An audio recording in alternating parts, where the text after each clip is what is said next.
Saudações, povo do mato! Hoje nosso bate-papo vai ser sobre as ferramentas primitivas que tiveram sua origem no período da pré-história, mais precisamente na era do Paleolítico, há mais ou menos uns 2,5 milhões de anos, quando um hominídeo pegou uma pedra lascada e com um golpe ele cortou a mandíbula de um antílope, tentando arrancar a língua carnuda daquele animal. E a partir desse momento, um ancestral humano começou a usar pela primeira vez um objeto com a finalidade de ferramenta. A partir daí, esses ancestrais humanos começaram a evoluir e a desenvolver novas ferramentas no decorrer do tempo, como lanças, machados, arcos e flechas, o que facilitou o combate e o abate de animais. Nessa época, aqueles hominídeos eram nômades e viviam em grupos, se deslocando constantemente de uma região a outra, sempre procurando por locais mais seguros e com possibilidade de alimentos, como frutas, raízes, pesca e animais de caça. Se abrigavam em cavernas para se protegerem do frio, das chuvas e também de animais maiores. Mas quando não havia cavernas, construíam tendas com peles de animais ou cabanas feitas com galhos. E para conseguirem realizar todas essas atividades, esses homens da pré-história tiveram que desenvolver tipos diferentes de ferramentas primitivas. Inclusive, uma das principais características da evolução da espécie humana foi a capacidade de produzir ferramentas manuais. E até hoje, com a evolução da tecnologia, milhares de ferramentas são desenvolvidas com o mesmo objetivo, facilitar as atividades executadas pelos humanos. Por outro lado, estão os praticantes de bushcraft, que preferem abrir mão dessas ferramentas mais modernas e se utilizarem das ferramentas primitivas. E quem vai nos contar um pouco sobre a história dessas ferramentas primitivas é o Moraes, e de bushcraft e sobrevivência, um dos caras que não deixam a arte, essa arte se apagar no tempo.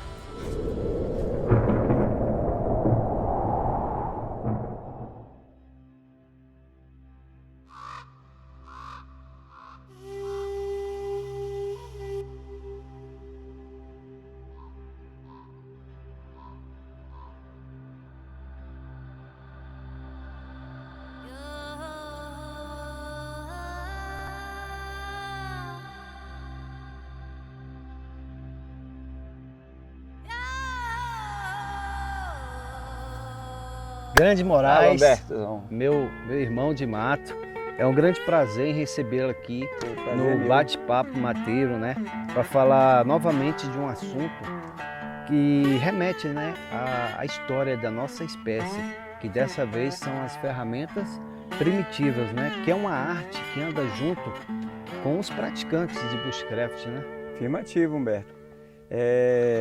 A gente nunca deixa de... É um paralelo, tudo que a gente faz no bushcraft remonta as antigas artes mateiras, A fazer o fogo no modo bodril.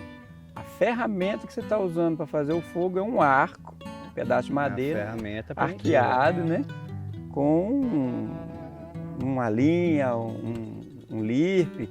É uma ferramenta aquele arco ali, A broca para fazer o fogo é outra ferramenta, Então, tudo que a gente faz no bushcraft remonta os tempos antigos, Outras coisas que a gente faz também na construção, nos meios de flutuação, querendo ou não, a gente está sempre lembrando dos nossos antepassados e as formas como eles atuavam, E é quase que, eu digo para você assim, é quase que 70% remonta os tempos antigos. Embora algumas atividades sejam feitas com equipamentos modernos, por exemplo, as barracas hoje são industrializadas, redes, mas nos lembra que os nossos antigos, os nossos como parentes, se fosse o abrigo mais moderno. Mais moderno, então remonta o tempo antigo, E a gente usa hoje, a muitos de nós, até na hora de montar nossas barracas, embora moderno, esquece o martelo para bater os pinos no chão, as esteios, as estacas, acaba pegando uma pedra para bater né? São lembranças que nós temos, né? Que ficou e permanece conosco até os dias de hoje. Ferramentas antigas, uma simples pedra, eu canso de ver isso nos campos modernos, né? A pessoa batendo o esteio com uma pedra, porque esqueceu de trazer a ferramenta para fazer o uso de enfiar o esteio no chão. Que a essência do bushcraft é isso, né? É relembrar, é trazer, não deixar morrer as práticas primitivas, né? Essas ferramentas primitivas que a gente vai conhecer hoje. Em um outro vídeo a gente conheceu as técnicas também do fogo primitivo, né? E é isso aí, antes de iniciarmos, você que está aí do outro lado nos assistindo e ainda não é inscrito, já vai se inscrevendo, deixando esse like, que esse vídeo, né, esse bate-papo está sendo feito para você. Que agora dessa vez são as ferramentas primitivas. É uma arte que anda junto com nós, né, com os praticantes de bushcraft. Aí tu fala, esquenta. Esquenta não que eu vou cortar. Qualquer pergunta aí. Foi do mesmo jeito. Moraes, a primeira pergunta que eu vou te fazer, eu acredito ser a resposta que muitos também querem saber, inclusive eu.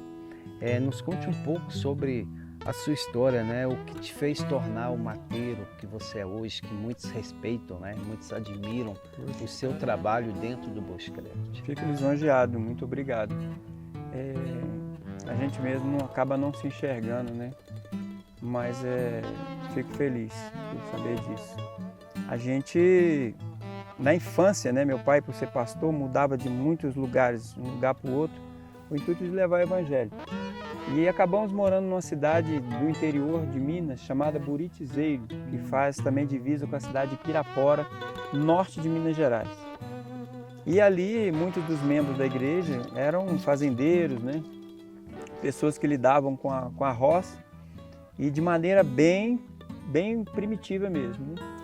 E eu acompanhava esses irmãos, ia finais de semana para as terras deles, com o intuito de aprender sobre o que eles faziam, como eles plantavam, como eles cultivavam. E eu vi que eles construíam suas próprias casas também, alguns deles, de forma bem primitiva. O eucalipto que dá em Minas, por exemplo, tem os galhos muito retilíneos. E lá eles faziam as suas casinhas, né?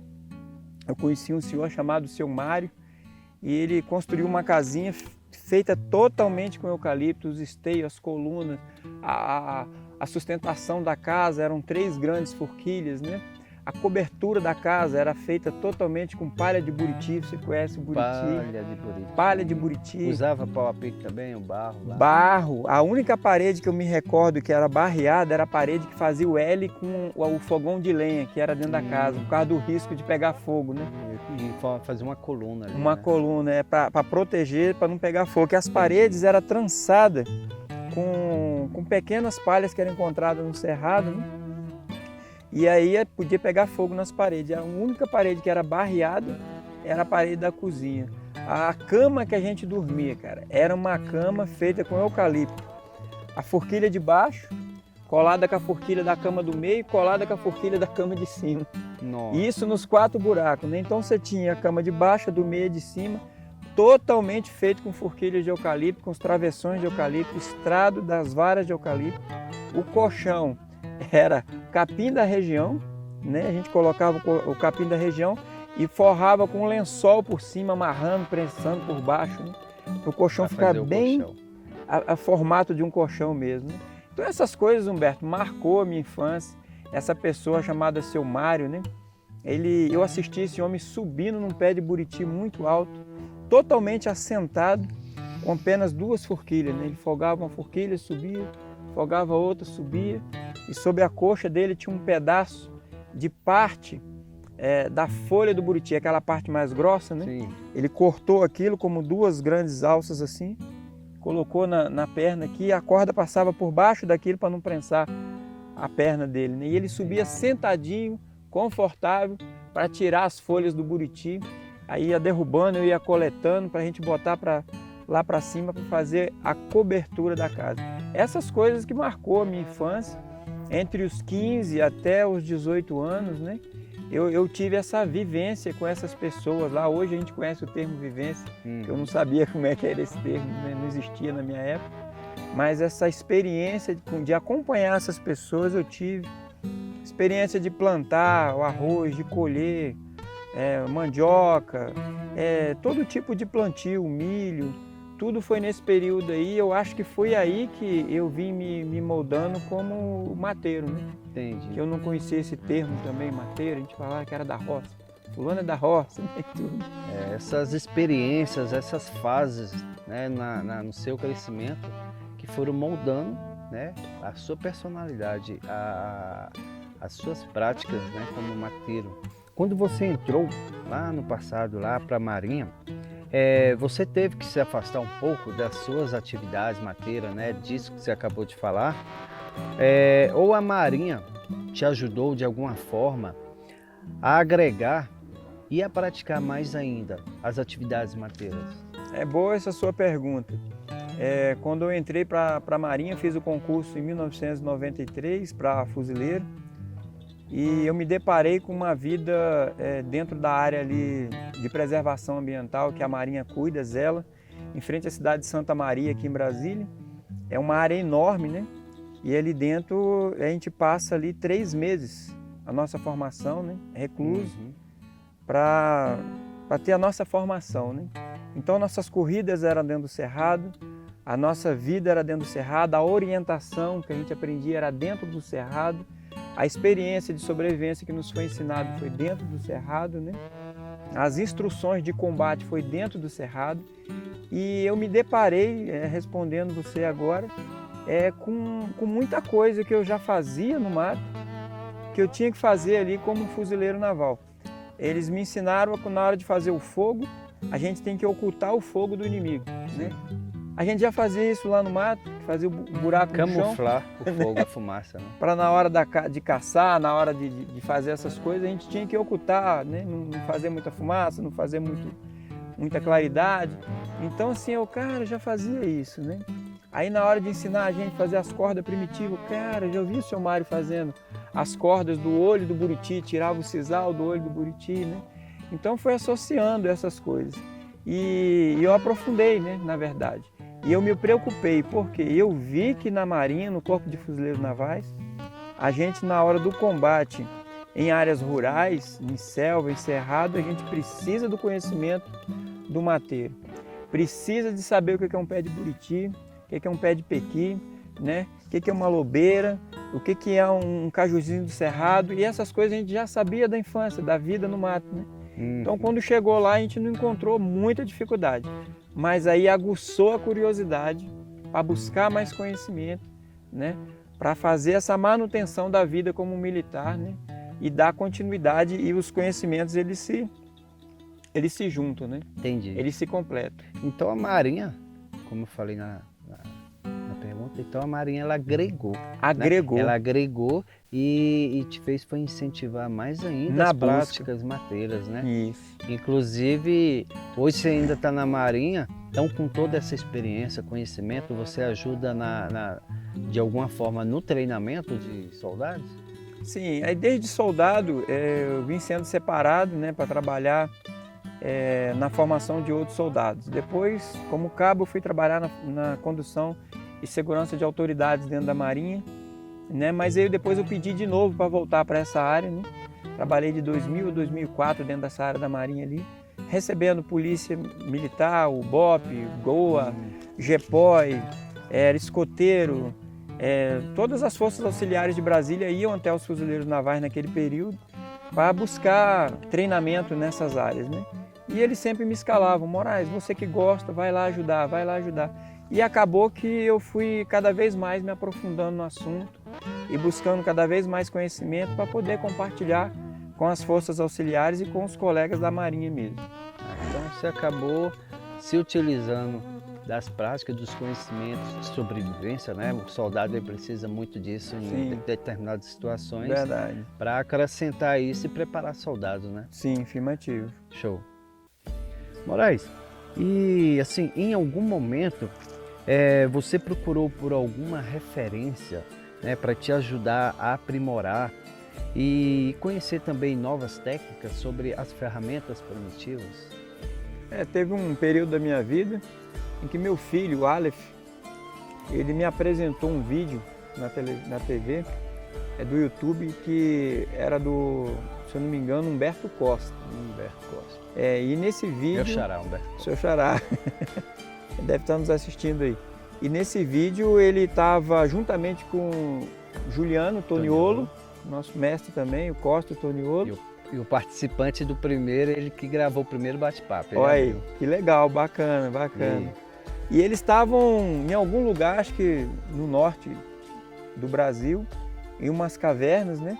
E eles estavam fazendo uma vivência nessas cavernas, tentando recriar momentos, né? Isso foi em que ano?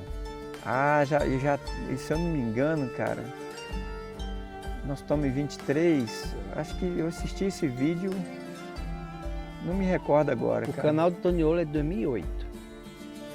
Eu sei que eu assisti no YouTube, através da televisão, né? Até então você não conhecia os dois? Não conhecia os dois.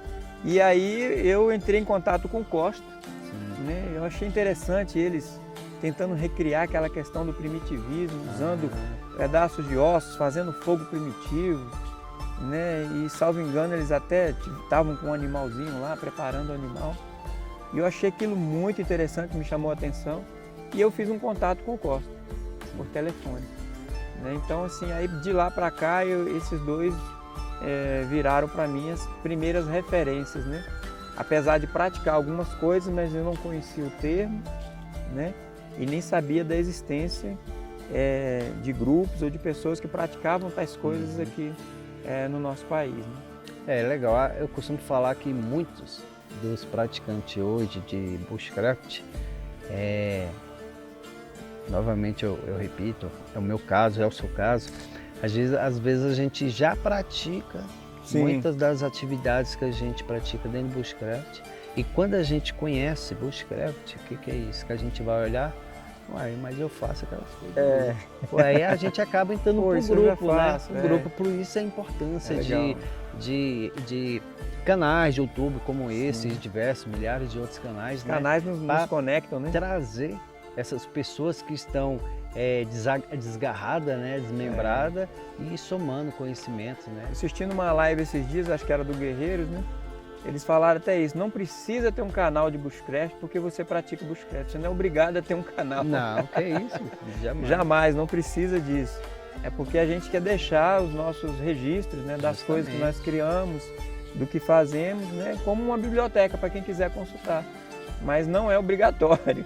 Não, não é. Na verdade, esses vídeos que a gente faz é também um veículo, um meio de inspirar outras pessoas com histórias, né? Com apenas um vídeo mostrando um campo, um pernoite, para que inspire outras pessoas a virem reconectar, né, com a natureza e se afugentar um pouco da vida frenética, cotidiana, que é a vida urbana, né? Sim.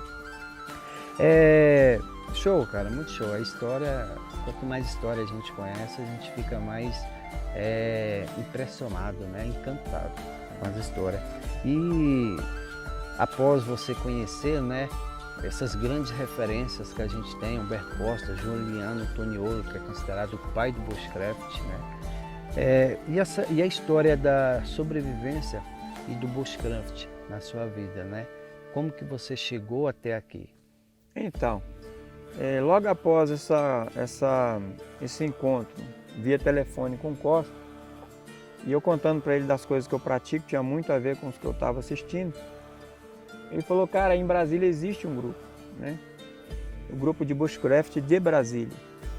Eu falei, mas com quem eu falo? Me dá um jeito de achar esses caras. Ele me deu o telefone do nosso mestre Einstein, né? Einsterbano. Um abraço, mestre Einstein.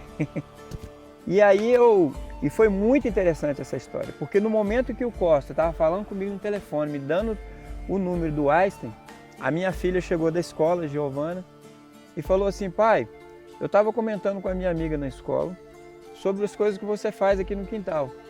E ela falou que tem um tio que é igualzinho o senhor, que gosta das mesmas coisas. Aí eu falei, me dá o telefone da sua amiga, ou então pede para ela o telefone do tio dela. Quando ela me trouxe o telefone, por Deus que está no céu, era do Einstein. Né? Então, assim, foi uma deusidência para mim, né? Eu não acredito em coincidência, foi uma deusidência. E aí eu fazendo lá em casa um treinamento para subir na árvore, na palmeira de Jerivá que eu tenho no quintal. Quem estava no apartamento ao lado, na janela, na sacada, me observando? O Einstein. O Einstein é meu vizinho de quadra. É mesmo? Então, o Grupo Bushcraft de Brasília é testemunha. O Einstein é meu vizinho de quadra. O primeiro bloco do apartamento dava visão para o quintal da minha residência, que eu moro ali nas casinhas da Marinha, né? E ele ficava na sacada vendo eu fazendo aquelas coisas, mas a gente não se conhecia. Eu já observei me vendo e ele ficava me observando. E a gente não se conhecia. Então, através do telefone, fiz contato com o mestre Einstein. E aí, meu amigo, ele desceu, foi lá em casa, me deu um abraço, tomamos um café. E ele falou um monte de coisa para mim muito interessante, me estimulou muito a andar com o grupo, né, do Bushcraft Brasília. E quando eu conheci, aí veio você, veio, cara, o Helenaldo, o Lex, só cara, aí, feras, né? O Aguiar, cara, vou ser injusto aqui, o Valinho. São muitos. A Clarinha. Todos ali de alguma forma acrescentaram. Todos de alguma forma estimularam. Muitos chegam ali sem conhecer quase nada assim, querendo aprender, mas sempre ele tem. Todo mundo tem alguma coisa a acrescentar. Sim, todo mundo tem algo para somar com a vida da gente. E todos viraram referência para mim, e dali o horizonte se abriu, né? E eu fui aprendendo um pouquinho com cada um especialista em fogo, o outro entende de serpente, o outro sabe sobre plantas, o outro sabe fazer argila, mexer com barro, o THA é cutelaria, é faca. Cara, e a gente tem ali uma faculdade no Grupo Bushcraft Brasília. Para isso servem os grupos, né? E ali eu me encontrei pessoas, né, que gostam das mesmas coisas que nós gostamos. E aí eu fiquei muito à vontade no meio do grupo e estamos até hoje lá com vocês. Isso é maravilhoso demais. Agora, antes da gente ir conhecer as ferramentas primitivas, né, que esse fera aqui produz, me explica uma coisa. O que significa, né, a palavra ID na sua bandeira? Sim. Eu vejo que alguns colegas, por falta de saber o que não sabe o que é, e você fica bravo com isso. Fala ID, o Evilásio mesmo fala demais. Oi, ID. Evilásio me irritando, né? Mestre Evilásio, mestre do fogo. Oi, ID, eu ficava bravo com o Evilásio. Pois é, mas ID aí. Agora, explique agora para ninguém mais falar ID. Então, é ID mesmo, né, na pronúncia. É uma ordem, um imperativo, né? O Senhor Jesus nos deu, está na Bíblia, no livro de Marcos 16:15, se eu não me engano. Jesus disse: ide por todo mundo e pregai o evangelho a toda criatura, né? E eu sou filho de pastor, meu pai é pastor evangelista, e desde pequeno a gente vivia assim 2 anos numa cidade, 1 ano numa, outro ano na outra, né? Aí, o lugar que eu mais parei mais tempo foi essa cidade de Buritizeiro que eu narrei aqui. E eu fiquei sempre com isso na cabeça. Meu pai, ele ia aos lugares para falar de Jesus, né? E como que eu vou fazer isso? Né? Então eu vou até as pessoas como? Eu vou até as pessoas praticando bushcraft, ensinando sobrevivência. E nesse momento que a gente está na prática do bushcraft, na roda de uma fogueira, né? A gente abre a vida, a gente começa a conversar, né? A gente fala da nossa família, a gente fala do nosso trabalho, a gente fala da natureza. E ali é um momento onde eu falo um pouquinho de Jesus também, para aqueles que dão abertura, logicamente, né, Humberto? Aí a gente fala um pouquinho da pessoa maravilhosa que é Jesus, né? A pessoa que transformou a vida do meu pai foi Jesus, a pessoa que transformou a minha vida, é quem eu sirvo, é quem eu amo de paixão, né? Que é a pessoa de Jesus. Então, esse ID é uma ordem que ele nos deu, vai. E como que eu faço isso? Eu faço isso praticando o bushcraft e a sobrevivência. Massa, cara, que história bonita, bonita. Legal. Obrigado. Agora a gente vai, né, mudar de cenário e a gente lá vai conhecer as ferramentas primitivas do Moraes ID Bushcraft. Só uma palhinha para não abrir muito o leque, né? Mas a gente vai mostrar alguma coisinha. Mostrar só uma pequena demonstração. E se você quiser conhecer as ferramentas, você venha para o nosso grupo Bushcraft Brasília, procure pelo Moraes, que ele tem muita coisa a nos ensinar e a mostrar.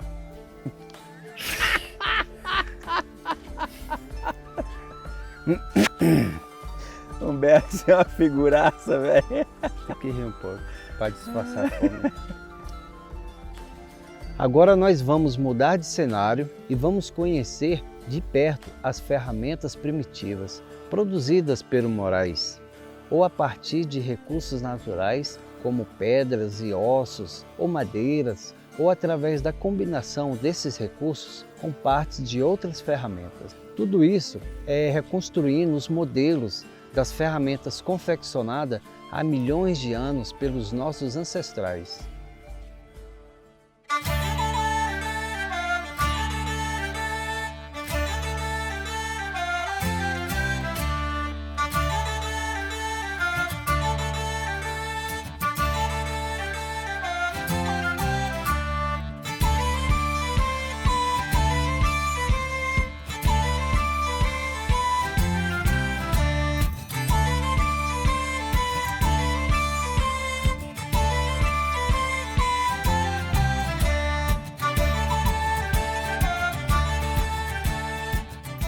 Aqui a gente tem alguns exemplos de utensílios feitos com simples pedaços de bambu, sendo duas bitolas diferentes, ó. Aí um casa com o outro.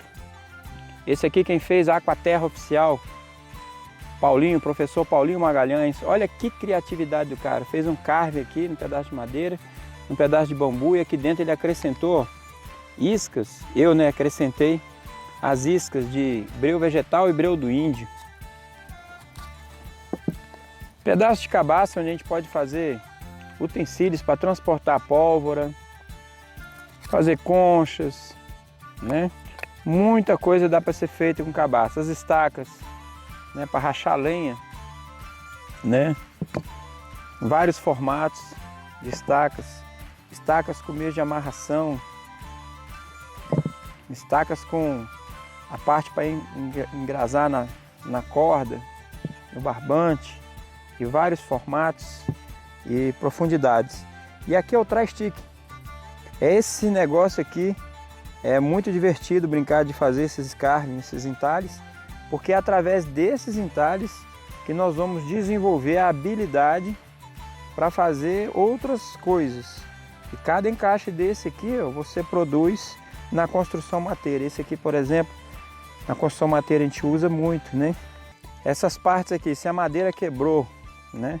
Isso serve para caibro de casa, de abrigo, serve para qualquer coisa. E é aqui que a gente treina essas coisas, ó. Uma forma de a gente prender a madeira sob pressão. Encaixa as duas e bate os pinos no centro, que elas vão dilatar, gerando pressão para não soltar mais. Tá? Esse aqui, por exemplo, é um pegador de carne, um prendedor de carne. Fica na ponta aqui do meu cajado do tri-stick. Você segurar a carne para cortar, né? Coisa simples. Esse aqui é um pendurador de panela, né? Aí um pendurador de panela. E a gente vai brincando assim com os cajados de tri-stick, vareta de entalhar, vareta de entalhe. Tem vários nomes. E através dessas coisas que a gente vai aprender, por exemplo, as armadilhas, os ganchos, os contraganchos.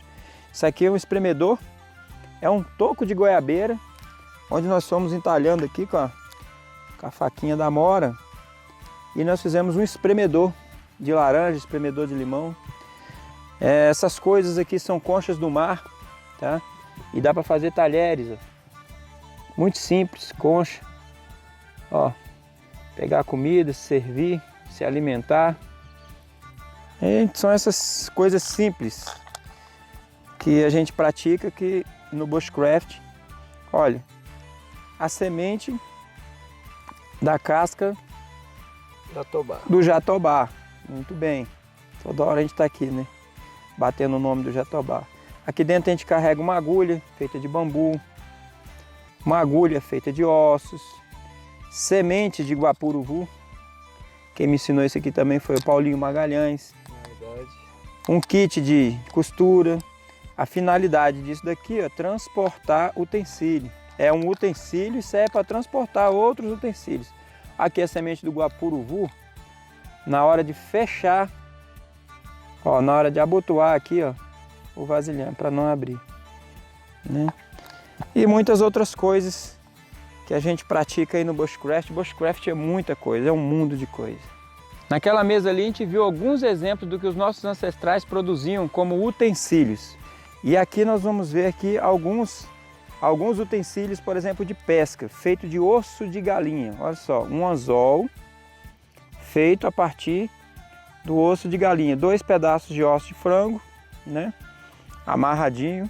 A gente consegue fazer um anzol. Aqui, ó, ossos de peixe, espinho, né? Material vegetal. Não precisou ter emenda da própria planta que tem espinho. Aqui também, aqui de peixe. Não precisou fazer emenda, nem amarração, nem nada. Isso aqui, uma colher. Nós matamos um porco no final de semana passado na roça. E a partir da alçada do porco, nós temos aqui um objeto muito parecido com uma colher, nesse osso aqui. Aqui, a omoplata de gado. A gente consegue fazer um remo, né? Remar. Aqui, com a mesma peça do boi, a gente consegue produzir um enxadão, né? Uma ferramenta primitiva. Um enxadão. Uma ferramenta primitiva. Dá para a gente cavar buraco, preparar uma horta, preparar uma plantação. Aqui, um enxadão já feito com pedras.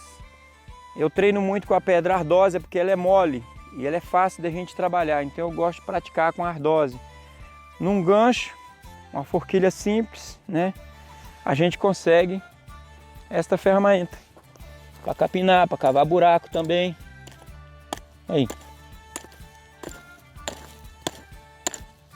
Tudo produzido primitivamente, artesanalmente, com o intuito de desenvolver a prática para a sobrevivência.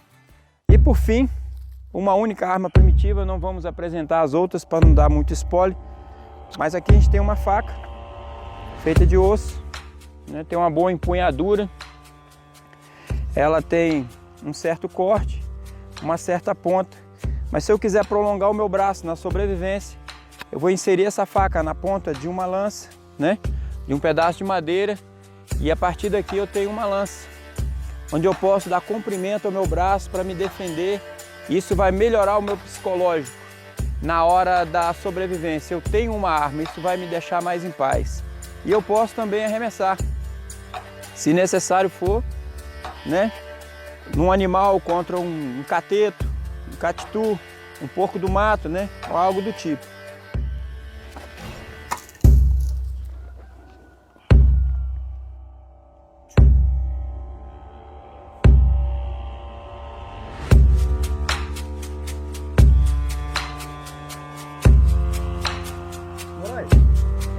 Com tanto material assim reunido, né? Esse número de ferramentas primitivas que a gente acabou de ver, são ferramentas, né, que reproduzem uma parte arqueológica importante, né, da nossa história, né, da história da humanidade. Você já pensou em montar algum tipo de museu do bushcraft, né, onde as pessoas, principalmente aquelas que ainda não conhecem o bushcraft, né, pudessem visitar e conhecer melhor, né, mais esse tipo de atividade, que são as atividades que nós praticamos no bushcraft? Num bate-papo anterior, acho que foi até com o senhor mesmo, a gente estava conversando de ter em Brasília, na região do Planalto Central, um galpão, algum lugar onde a gente pudesse deixar exposto permanentemente, né? Algumas artes que os colegas produzem, né? Que se não tiver onde guardar, onde armazenar, elas vão estragando, logicamente. É resina, de madeira, material que com o tempo... São materiais, né, degradáveis. Eles vão se decompondo. Mas nós conversamos isso recentemente, né? Um tempo desse aí, num encontro, né? De ter algum lugar para a gente fazer isso. Meu material já ficou na minha residência há muito tempo. Já teve com a Marinha do Brasil, com o Corpo de Fuzileiros Navais, para a gente fazer lá o curso de operações do Cerrado. Já ficou lá na base do Bushcraft Brasília, né? Muita coisa já se perdeu, muitos cavaletes se perderam, né? Carving Ross e outros que eu fiz que ficaram bem diferenciados, já se acabaram. Infelizmente sobrou só esse material aí e a gente agora está aqui na Trilha do Calango, né? ofereceram um espaço para a gente guardar as coisas ali, no Seu José. E aqui a gente vai estar expondo agora esse material. Quem quiser conhecer esse material, a gente tem que fazer o contato aí com o Seu José para agendar, ver com ele direitinho, né? E a gente vai estar aqui fazendo exposição desse material, fazendo vivências, né? Fazendo alusão às artes mateiras, treinando artes primitivas, construindo ferramentas primitivas, fazendo as coisas a partir de galhos, que é uma das traduções do bushcraft, né? E a gente vai estar aqui, cara, trabalhando aí agora, a partir de agora, com essa parceria com a Trilha do Calango.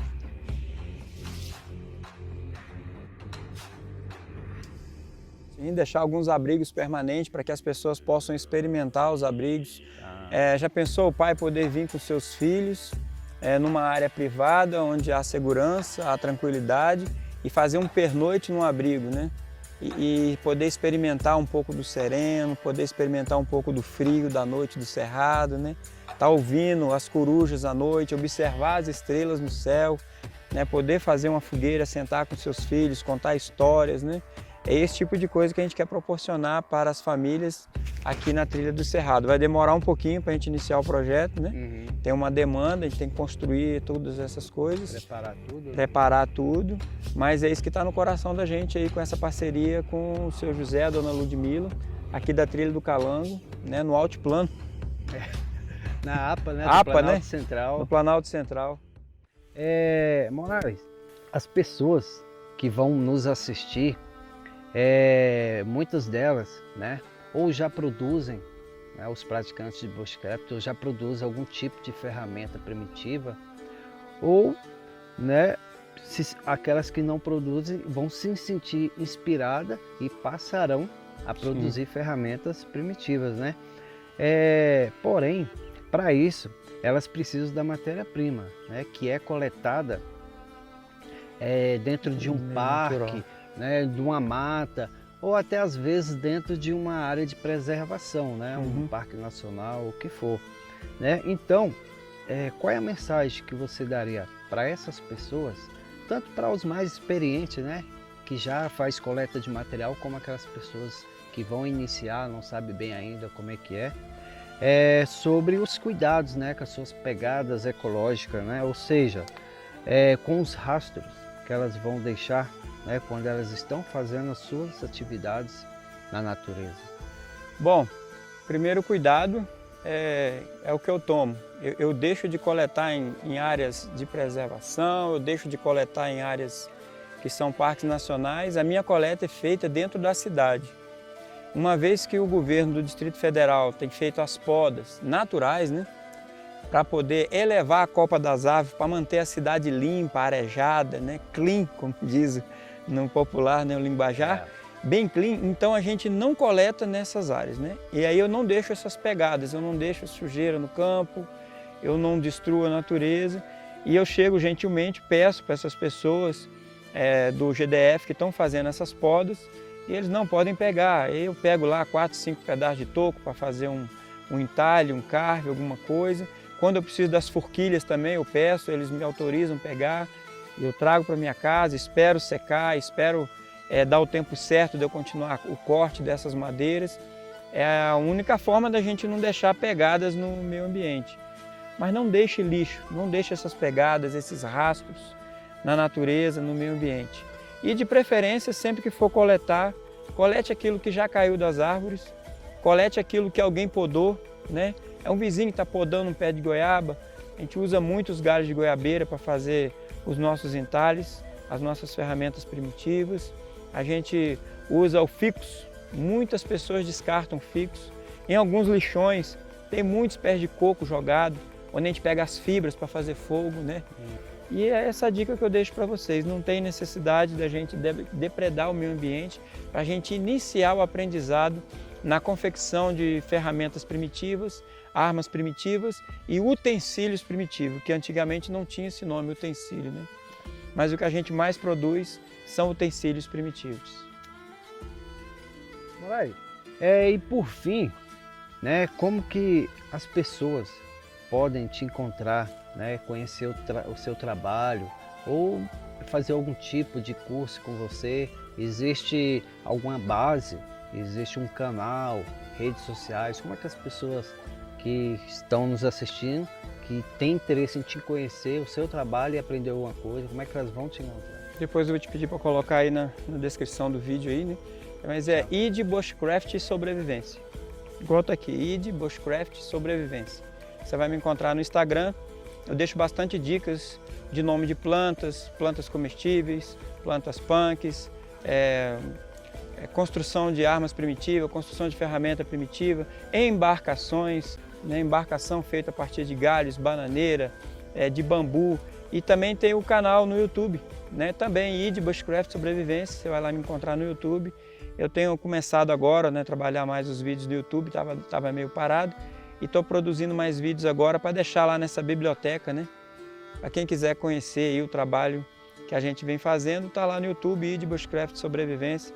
Você vai ter um pouquinho lá dos nossos trabalhos que a gente vem realizando.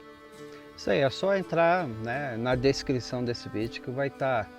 Eu vou ser criterioso e deixar todos os links, né, dos canais, né, meios que você possa encontrar esse fera aí do Bushcraft, né, das ferramentas primitivas.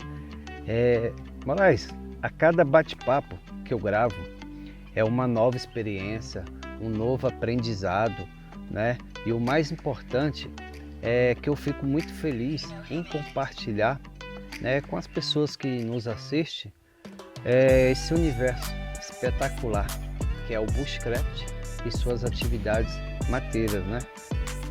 Cara, eu só tenho a te agradecer, né, por ter nos contado a sua história, né? A sua história como mateiro, a sua história dentro do Bushcraft, das ferramentas primitivas, né? E por ter nos dado essa aula sobre ferramentas primitivas. Eu que te agradeço, né, do fundo do meu coração. Desde quando eu comecei a entrar no grupo Bushcraft Brasília e praticar e caminhar com vocês, né? Passei por muitos companheiros aí, alguns já se foram, né? Como o Lex, mas com cada um a gente aprende algumas coisas, né? E muitas coisas, aliás. E é muito marcante pra gente isso é muito legal. E eu costumo muito observar as pessoas, eu sou muito observador e eu vejo quanto que você curte a natureza, sabe? Todos nós. Cara, eu vejo quanto que você curte quando a gente está de caiaque, quando a gente está essas saídas que a gente faz aí de caiaque, de embarcação. E eu vi quando você aportou o seu caiaque lá na margem do rio, como que você fez seu fogo. Você ali isolado, ali quietinho na sua, fazendo o seu trabalho. Eu peguei o caiaque, fui lá para te observar, fiz um vídeo seu lá. Eu lembro. E eu observando de longe, escondidinho, como que você curte cada coisa que você faz, sabe? Isso é muito legal, isso é muito bacana mesmo. Isso aqui é uma singela lembrança, a gente só tem a te agradecer. Você é um cara que está armazenando essas histórias aí pra gente. Isso é um arco para fazer o fogo no modo bow drill. Isso aqui não é um arco flash drill, isso aqui é um arco do bow drill para fazer um fogo primitivo. E aqui uma singela lembrança do Moraizinho. Não repara não que eu ainda estou aprendendo a fazer essas coisinhas aí. Muito especial e ele é enjoado, hein, rapaz? Uma sacolinha. Aí dentro tem um adesivozinho do ID. Adesivo aqui, ó, do ID. ID, viu, ele Vilas? Não é ID não, ID, Bushcraft Sobrevivência. É ID, vai! Pois é. Rapaz, isso aqui, o que é isso aqui? Vou puxar aqui devagarzinho aqui em cima, aqui, opa! Aqui, pá, é uma caixinha. É um kit para se iniciar um fogo, isso, né, primitivo. Esse strike aqui, né, é feito de embaúba. Era de uso pessoal meu aqui, para mim, né, tá batendo na pedrinha para fazer o fogo no modo flint steel. Eu gosto muito do flint, me amarro no flint. E aí você ainda tem mais aqui 1, 2, 3, 4, 5, 6 oportunidades de fazer fogo, né, no modo bow drill. No modo bow drill. Já tem um bow drill, que é o arco aqui. No modo bow drill ele tem aqui, ó, mais um monte de oportunidade para fazer fogo. E usando o aço, você, meu amigo, vai poder conseguir tirar, né, centelhas aí para fazer fogo, utilizando aí o seu tecido carbonizado aí. Obrigadão, cara. Nada, cara. Muito bom. Eu já vou. A paina branca do cerrado, e essas pedrinhas aí são Paina branca do cerrado da árvore barriguda, né? Paina da árvore barriguda, paineira, né? Tem a paineira. E tem a paina do cerrado que é amarela. A exótica que a gente vê como arborização na cidade, rosa, e essa aqui é a paina da paineira do cerrado. Do cerrado, E essas outras pedrinhas aí são breu branco, que no cerrado também tem, pouca gente sabe, acho que só na Amazônia que tem o breu branco, o breu do índio, mas no cerrado a gente também encontra em áreas onde está encerrando o cerrado e começando matas ciliares, a gente encontra o breu branco também. Isso o presente de madeira é assim, coisa de mato, iniciar fogo primitivo. Depois a gente ajeita aí. Deixa tudo aí. E deixar meu pet com você também. Rapaz, pronto aí, ó. Pronto, troca de pet. Tá aqui, ó. Isso aqui eu não preciso falar para ele que a partir de agora ele vai ser o mateiro do cerrado, porque ele já nasceu o mateiro do cerrado, né? Bacana, cara. Aí, obrigado. Cara, muito fera mesmo, cara. Valeu, um grande prazer novamente. Abraço. Obrigado aí pelo bate-papo, gostei muito. Foi, né? E é de muita responsabilidade o trabalho que você vem fazendo, de armazenar essas informações, de criar essa biblioteca que é o YouTube, deixar a história, né, de como está surgindo, de como está aflorando o bushcraft no Brasil. Parabéns. A ideia nossa é só essa mesmo, é trazer as informações, as experiências, a vivência, essas pessoas que têm essas boas experiências e compartilhar todas essas informações, conhecimento, né? Toda essa coisa boa que a gente convive no cerrado, né? E assim terminamos mais um bate-papo mateiro, né? Não deixe de se inscrever, deixar aquele like, seus comentários e até o próximo bate-papo ou um próximo encontro no mato. No mato. Né? Sai da cidade, vem pro mato. Venha pro mato, o convite está feito. Entre em contato com o pessoal do Bushcraft Brasília, que é o maior grupo aqui dentro do Cerrado, para vocês não ficarem isolados, beleza? Até mais, pessoal. Cerrado! Brasil!